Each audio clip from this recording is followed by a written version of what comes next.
too. So Kremp and Capsule they're gonna be a pretty aggressive sub duo running at you.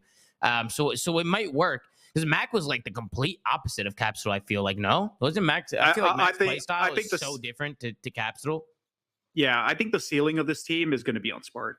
He needs to transition how good he does in challengers every year to in the league. And granted, he's just been on like weird up and down teams and always gets brought into mid season to like these teams that are not very good. He still needs to play better. He needs to have an impact because he's got a lot of opportunities like here and there, and he just hasn't been able to like be a mainstay for any of these rosters. I know you talked about Craze, and that was a rumor for a little while, wasn't it? For a couple of days, they were saying that Craze was coming into C9, and then Dante kind of shut that down on the timeline. And was saying, Chris, you know anything about that? Did they reach out to Craze? Was anybody from C9 talking to Craze?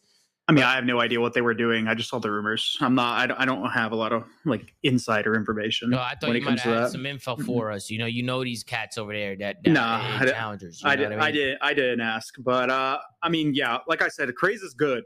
He's it's just for him, it's his land like placement struggles might be the only thing that hold him back.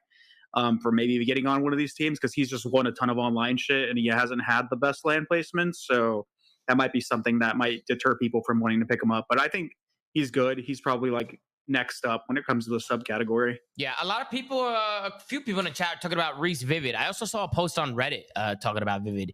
What do you guys think is going on with Vivid? Do you see Vivid getting another spot?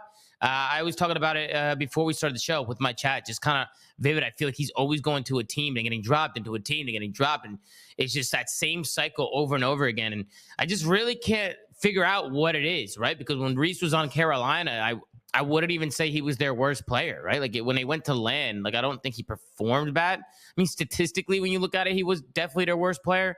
But what do you guys think about Reese? Can you see Reese being slipped into some of these rosters, or do you think he's going to have to figure that out in challengers and kind of work his way back up? Like what's going on with I think he needs to drop the AR gimmick and go back to sub and play challengers and then just kind of like work his way up again because he's had a lot of opportunities and I feel like people would just see it kind of like as a red flag.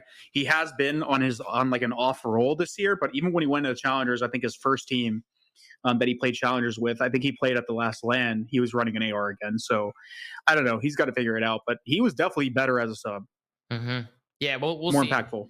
Ben, Pat, you got anything to say on Vivid and kind of what's going on there? I mean, I agree. I don't think he ever should have been on AR. Like, regardless of how whether he could perform it or not, that guy is a SMG like in his blood. Yeah. But I think he's gonna struggle to get on teams just because I don't feel like he's in the networking circle, right? Like I don't. Mm-hmm. Uncle Big Nose Luigi 4 and 23. Uncle Big Nose. 0 rings, of course.